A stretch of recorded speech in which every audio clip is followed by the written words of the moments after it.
All right, so thank you everyone for joining us today, for taking your lunch hour to hopefully learn a little bit about flooding in New Brunswick.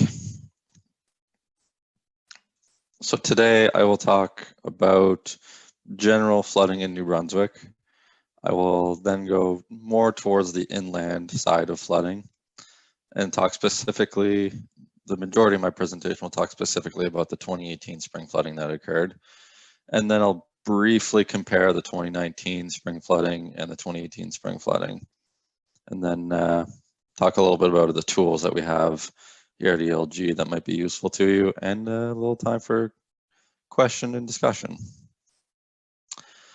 So flooding in New Brunswick generally can happen all across the province. Along the coastline, you'll see mostly storm surge flooding. So a big hurricane rolls along the coast, such as Hurricane Dorian that happened in 2019, and the ocean will elevate a little bit, and you'll get wave action and high tides and all these things combined, and you'll get some coastal flooding. You can also get rainfall, heavy rainfall, mostly along the Fundy coast, but across the entire province as well.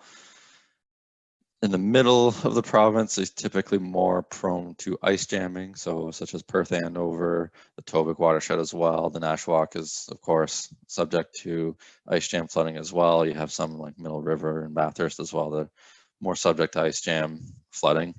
And of course, you have the snowmelt or spring freshet kind of flooding, which happens across the province, but the typically most well-known examples would be on the lower St. John River. So from the Mactaquac Dam down to the Bay of Fundy. If you look at the cost that that flooding has in general in New Brunswick, you can see that generally the trend seems to be more or less upward. 1923 and 1933, there were some one-off events that did cause a lot of damage. If you look at 1973 as well, that was a very big flooding year for the lower St. John River. 2003 to 2012 had several large flooding events like the Perth Andover ice jamming and the 2008 flooding. But if you were to add this last column here for 2013 to 2023, which isn't even complete, 2018 flooding alone would have already put you at about $80 million worth of damage. And then if you add 2019 on top of that, you're already looking at probably close to what it was for this entire decade, the maximum we've had in a decade so far. So you're looking at increasing amounts of damage in terms of financial consequences of flooding. And so it's certainly a trend to look out for. And certainly something that needs to probably be mitigated, because it's not really sustainable to spend this kind of money just repairing damages. That being said, though, flooding isn't something that's new in the province either. The Department of Environment and Local Government, we actually maintain a database of all the flooding events that we have on record in the province, and it's a very good database. I recommend looking into it. You can add location names, or you can filter through the dates and whatnot.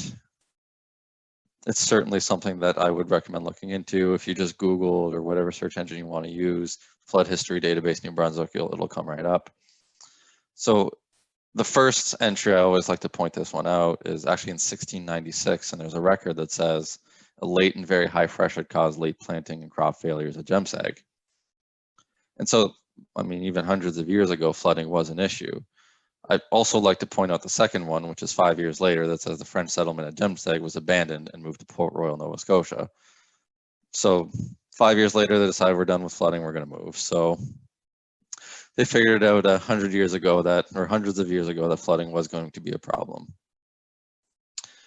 If you click on any of these information or these particular events, it goes into a lot more detail. Of course, in 1696, there wouldn't have been a whole lot of detail available in records for us to copy onto the website. But if you look at something more recent, like Tropical Storm Hannah, which was in September 2008, you can see the affected places: so Moncton, St. John, Sussex. So very much the Fundy coast. It was a heavy rain, and it estimates the damage caused to about $16 million. And there's a nice description and more causes and magnitude, says how much rainfall, and some pictures occasionally. So it's a very good, useful database, and I'm sure there's some information on flooding that would have occurred on the Nashwaak as well. So now I'm going to look into a little bit more detail on the causes of flooding, just briefly. I like this picture, Sussex 2014. It's the Gateway Mall. Would have been a big rainfall event in the spring. It just shows what kind of damage you can expect.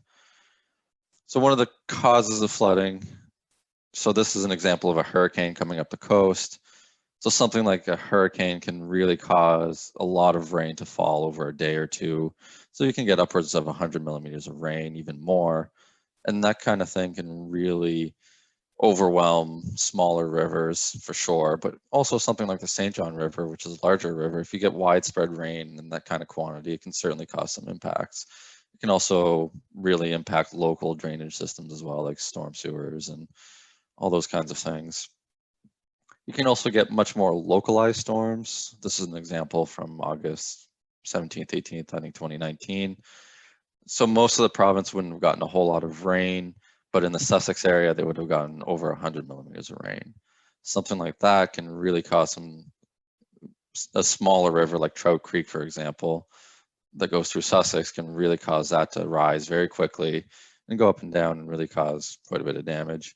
Something like this can even be more localized, such as you can think maybe along the lines of a thunder shower, where you get a lot of rain in a very short amount of time. And that kind of flooding or that kind of rain event can really cause problems in your local drainage system, like your ditches and your culverts and your curb and gutters and that kind of thing. Ice jamming is another very important one.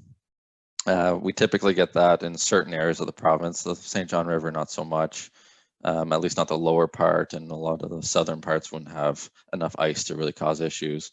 But something like this is a really big problem on the St. John River in the middle stretch near Perth Andover and on the Tobique River and on the Nashwaak, for example. So ice jam flooding is when an intact ice cover in the winter eventually needs to either melt in place or it starts to mechanically break up. And that's usually when water levels start to go up, ice starts to break up into chunks, and then those chunks start to move downstream. So in this picture here, you can see there's a lot of ice chunks, but it's a nice wide open river. But at some point or another, that river is either going to go through a bend or a constriction, or maybe there's bridge piers or something like that in the way where the ice just can't move as efficiently through the river as it would like to. And so when that happens, the ice starts to go through a bottleneck of sorts, and then it starts to accumulate and it just can't move through fast enough. So the ice starts to accumulate and gets higher and piled higher and piled higher, but the water can't go through it nearly as efficiently as it can. So the water also starts to go up. And that can be very problematic because this can happen almost anywhere. And it doesn't take very long to happen either. Once the ice starts to hang up somewhere, it can really accumulate very quickly, and the water level can rise meters or several feet within minutes, and very unexpected, very hard to predict. And so it can cause a lot of damage if you're not ready for it and if you're not caught off guard. So something to very much keep an eye out on. This is a picture of the bridge in Perth Andover in 2012. This would have been their highest ice jam on record. A lot of people, I mean, they came very close to losing this bridge because, I mean, eyewitness reports would say that the ice was pinging off the bottom of the bridge, and so it wouldn't have taken much more for it to get hung up on the bridge and start accumulating and probably take the bridge out, which happens fairly often. There's videos of that online as well, of ice taking out bridges. And so it's certainly a very dangerous kind of flooding. The flooding I'm going to talk to you most about today is the spring freshet flooding. And so that's what we typically worry about on the lower St. John River. And I'm going to take you through the example of the 2018 flood in particular to really explain what spring freshet flooding is and how it works. But first, I want to talk a little bit about the St. John River itself. So it's a fairly large watershed. It's 55,000 square kilometers. It crosses international boundaries. About 37% of it is in the northern Maine area. And it's also interprovincial. About 13% of it is in Quebec, although the St. John River itself does not flow through Quebec, but some of its tributaries do start there. And this area is much more hill dominated, more at elevation. And so it typically tends to be colder, and there's a little bit more snow than you would see in the south. And all of that would come down and run through. There's a few hydroelectric dams, mostly run of the river, so there's not much storage going on there. They don't really influence too much of the river. And as you go down, you start to get to the Nashwaak Dam and the Fredericton area. And this is a very low-lying, flat area with very large lakes such as Grand Lake or French Lake, Maquapit, all that area. And so there's a lot of storage area there for water. It's very flat, and that's what it's essentially the definition of a floodplain. And of course, this whole river, which is sometimes over a kilometer wide, all has to squeeze through what is called the reversing falls down in St. John. And on the other side of that reversing falls in St. John is the Bay of Fundy, which of course has the highest tides in the world. So not only is this a bottleneck where it all has to funnel through this one narrow area, half the time at high tide, the Bay of Fundy is actually higher than the river. And so the water from the river actually can't get out, but the water from the bay is actually coming up the river.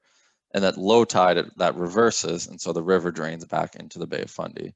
And that's why it's called reversing falls, because sometimes the bay, the water is moving up the stream, and sometimes it's moving down the stream. However, during 2018 flood and high water events, it doesn't even reverse anymore. There's just so much water coming down that river that they're about to the same height, so water is always flowing downstream. Not as efficiently as you'd like, but it's still flowing down the stream.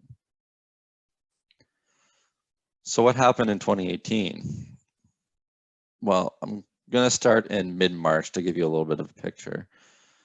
So the River Watch program, of which environment and local government is a part of, with our partners, we perform snow surveys. So we go out in the field and we do watershed groups, NB Power. A lot of people do this, the Americans as well, the people from Quebec, they do this as well. And they go out in the field and they take samples. They measure and weigh the snow to see how much there is out there. And it's done all over the province and all over Maine and Quebec. And we coordinate this, and we eventually put out a map. Usually a few days later, we put out a map that says how much snow there is on the ground. So this is the map from mid-March 2018.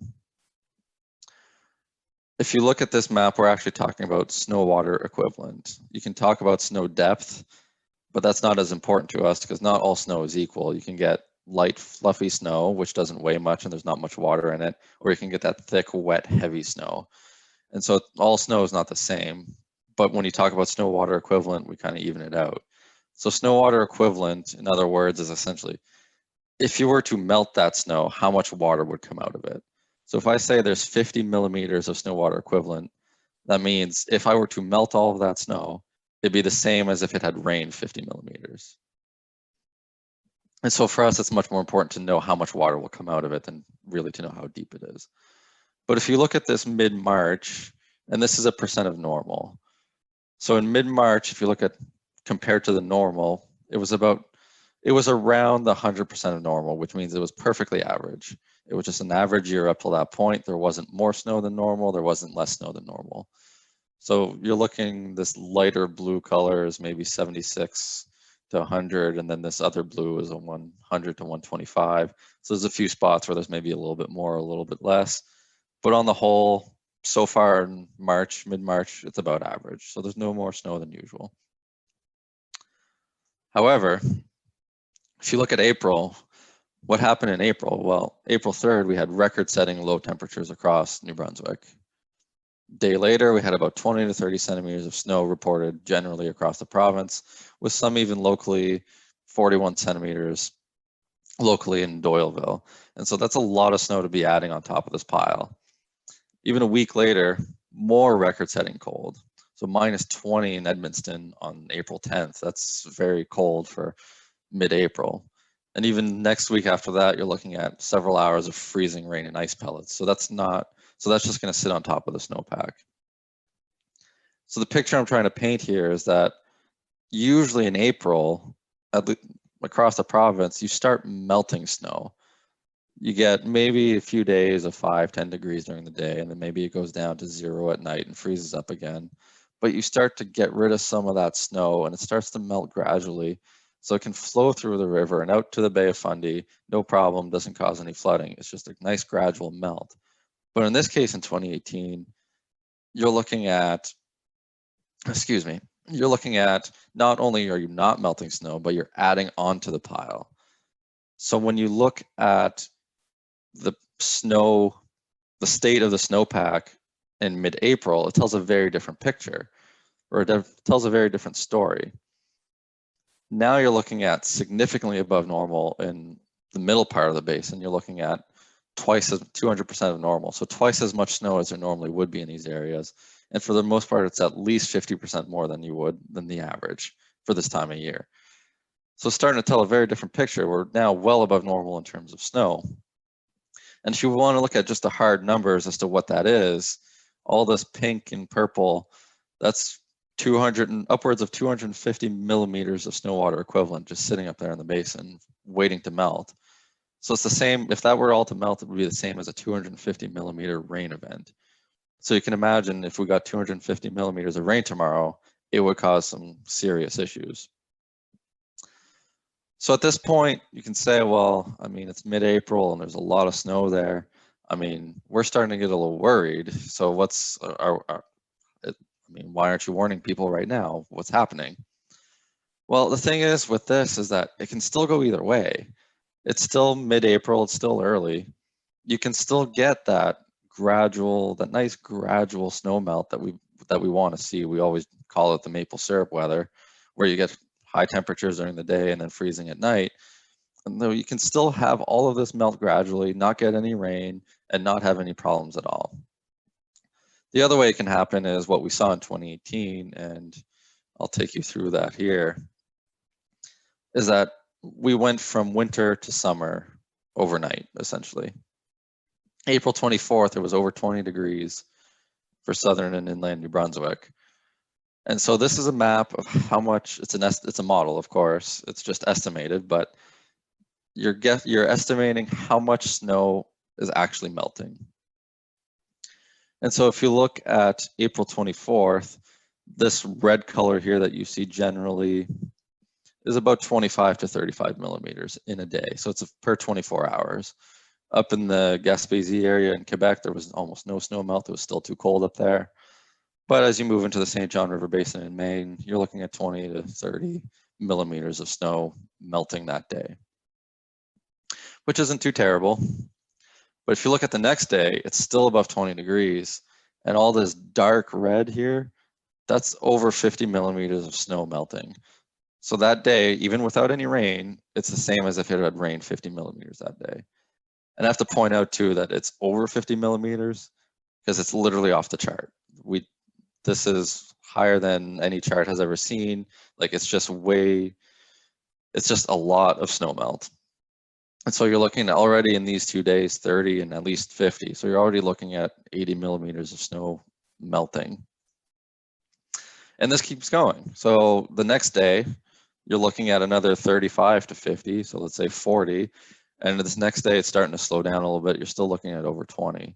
So just in these 4 days of snow melting, just because it was that warm and there's that much snow up there, in those 4 days, you're already looking at least 170 millimeters of water coming down this river. And so even without any rain, it's as if it had rained 170 millimeters in those 4 days. So of course, what do we not want on top of this snow melt? Well, we don't want a rain event, but that is what we got. So April 26th and 27th in 2018, generally about 20 to 30 millimeters of rain fell across the province. And in the northern part, in Maine and in Quebec, there was 35 to 45 millimeters of rain. So even in the heaviest of the rain was in probably the worst spot it could have been as well. And so when you add this 30 or 40 on top of this 170 millimeters of snow melt, it's as if it had rained 210 millimeters in these 4 days. That's just way more than the river can handle. There's no way you can get that much water to be contained in the banks of the river. It's going to spill over. And we saw that happen in 2018. And it looks a little bit like this. So this is a hydrograph in Fredericton. So this is the water level as it moves through time. This here would be April 25th, I think, or 26th. And you can see this is where the snow starts to melting and we get the rain event. The water level just shoots straight up. And the red line here is flood stage in Fredericton, so 6.5 meters is what's considered flood stage. It's when we start getting impacts to flooding on infrastructure, roads, houses, that kind of thing. And so we were actually above flood stage for 14 days, which is really unheard of. It's a very long duration. I remember being in Fredericton at the time. People were just getting exhausted of it. They were getting tired of having their lives impacted and having roads closed and basements flooded and all these things. So it certainly, the duration of it had a big influence on people's mood as well. So it was certainly a very long, prolonged event. And if you look at this rise here, how fast that water level rose, it rose about 3 meters in 24 hours, so about 10 feet. Again, that's really unheard of. I mean, we've never seen that before. If you look, I mean, you would go to sleep at night and you wake up and the river's in a completely different spot. It's just not something that you would expect. And even our flood forecast models, for example, we try to forecast these things. If our model would have said it would go up 3 meters in 24 hours, we would have probably said the model is wrong. It just wouldn't have made any sense. But that's how it happened. And so now we've obviously learned from it, but that's okay. Also, just to point out here, I mean, it stayed high for a very long time. And that's just melting the snow with a little bit of rain. And when it starts to drop, that's actually when the snow just ran out. There was just no more snow to melt. So water levels started going down. I just have a few pictures to kind of just show of what that might have looked like. So this is downtown Fredericton. So you can see a lot of, Officer Square, if you're familiar with the area or not. St. Anne's Point is covered. You can see some of the, back here on Brunswick Street, some of the sewers backed up, and so that road is impacted as well. And so a lot of the trails are flooded as well. So it's certainly impactful. If you look at the Majorville area, I mean, there is a road here somewhere, you just can't see it because it's covered in water and there's water as far as the eye can see. This is the Burton Bridge that connects Majorville to Oromocto on the other side of the river. And you can see a lot of people park their cars here to try to keep them safe because there's just nowhere else to put them. There's just water everywhere. If you look at Grand Lake, for example, I think this is the Keyhole, I think it's called, or Princess Park, I can't remember. So you can see a lot of these areas are flooded, just the highest spots are not. Same thing here, there's a nice little strip of land. I'm sure it's beautiful, 99% of the time, nice beach, nice water, lakefront property, but all of these would have been impacted by flooding. If you'll remember as well, the Trans-Canada Highway would have been closed. This is what it looks like, or what it looked like in 2018. You can see, all you can really see is the highway. And if you zoomed in a little closer, you could see that a lot of the lanes are being impacted as well. I mean, if you look at this picture as well, you can see this lane here is almost covered in water. This was also taken, you can see the water is pretty still, but in 2018, a big problem that we had as well was there was a very windy day or two there where there was waves probably at least over 1 foot, 2 feet. And so that would have covered this highway. And the reason you close highways in this situation as well is because you don't know what kind of damage is underneath the road. So you don't want a car to drive over the road and then have it not being stable and have it collapse underneath it. And that would cause, obviously very bad damage to that car and any other car following it. So certainly very right on the edge there, but. So I'm not going to go into too much detail about 2019 flooding. It was very similar in nature. It had about average snowpack as well for the longest time. Same thing as 2018. There was almost no melt prior to the flooding happening. So it was a very cold spring until it wasn't. And you had about 50 millimeters of rain over 3 days at the start of that flooding. I think the bigger issue here was that it continued to rain and it just kind of drizzled 5 to 10 millimeters a day every few days. And so it just kind of contributed to it. If you compare the water levels for those days, you can see that in 2019, the orange line here, there was a little bit more melting here. So a little bit more flow came down, a little bit more melting here. The rise wasn't as dramatic.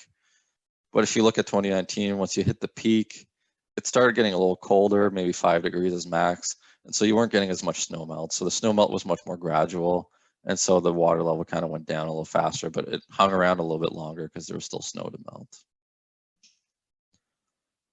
I want to briefly touch a little bit on some of the tools that we might have at environment and local government, or something that, some of the stuff we have publicly as well in addition to our flood history database. So GeoNB is a very useful tool. There's a lot of information on here. If you look at the applications tab, there's one in particular I want to show you called the flood information tab. And if you look at it, as the name suggests, it has a lot of information about flooding. So one thing it does have, for example, this would be the Nashwaak River here. This is what we call a flood envelope. It would have been done, I think, in the 80s in this particular case, so it is a little dated, but it does give you an idea as to what the maximum flooding has been in that area. So to make this map, a consultant or a group of people would have went out and they would have looked at old photographs to see where water would have been. They would have looked at any water level data we might have on river gauges. They would have even probably knocked on doors and asked people to say, hey, like, listen, you got impacted by flooding, where was it? And somebody who's been in their house for 50 years would easily be able to say, oh yeah, it was 2 feet up the side of my house. And then they would take all that information, compile it, and make a map out of it. And so that blue layer that you're seeing there is that maximum flood extent that the report would have said, that's where the water's been. Another thing that would have in this particular flood app is, if you look on the right, there's different layers. There's actually one called 2018 flood extents on the Lower St. John River. So this blue area is where the water was in 2018. So you can see in Majorville, for example, it extends quite a ways out from the river and downstream. And so it's a very interesting map to see. We get asked for this one a lot, just to see where the water was in 2018 because it was such a historic event. And so that's all online, publicly available. Something else that's not online quite yet that we're still working on is actually a flood mapping product. So you'll often hear a historic flood be called something like a 1 in 100 flooding event. So it's an event that would happen approximately every 100 years if you look at it long term. But realistically, what it means is that it has a 1% chance of happening on any given year. So this, in 2018, maybe it happened, you had a 1% chance of it happening. Bad luck, it is what it is. And then you got even worse luck next year and it happened again. So it's not likely to happen, but it can happen more than once. Every 100 years can happen twice in a row, 3 times in a row. It's not necessarily likely, but it can. So what we're working on is mapping out those 1 in 100 floods across the province. We're also mapping out the 1 in 20 year floods as well. Those are a 5% chance of happening every year. So you would see those a few times in your lifetime. And so if I look at this map in particular, it's just a location I picked just to illustrate a point. You can see there's a green area. So that's a 1 in 100 flood based on our mapping and our information that we have available. And if you look at the blue line, that's actually also a 1 in 100 flood, but 80 years from now, when you factor in all the climate change impacts, so increased precipitation and increased, intensity of precipitation and all those factors that you would consider in a climate change modeling. That's one issue that we have with, like, say, a flood envelope that I just showed you, or the old flood maps that we might have online, is that climate change wasn't really a factor in the 1970s or 80s. Nobody really knew about it or how to quantify it. But now we know much more about it, and so we can put it more on a map to say, well, this is what we think is a 1 in 100 event now, but this is what we think it is 80 years from now. So for example, why that might be important is if you look at this highway or this road, for example, in a 1 in 100 now, it wouldn't be impacted. But with climate change and 1 in 100, 80 years from now, it actually might be impacted. So somebody who might be doing some planning work or wanting to do some work on this road might say, well, right now it's good, but since I'm redoing it anyway, I might want to raise it a little bit for the future. And so it can have some consequences for planning. Same thing with, say, this house over here. Might not be really affected now, but maybe in the future it would be. And so that's just something that we're working on, and hopefully we'll get out publicly at some point or another. But it's something that we are currently working on. And that would be the end of my presentation. So if there's any questions or comments, I'll hand it over to Natalie or Marika to, I guess, read them out or take it from here.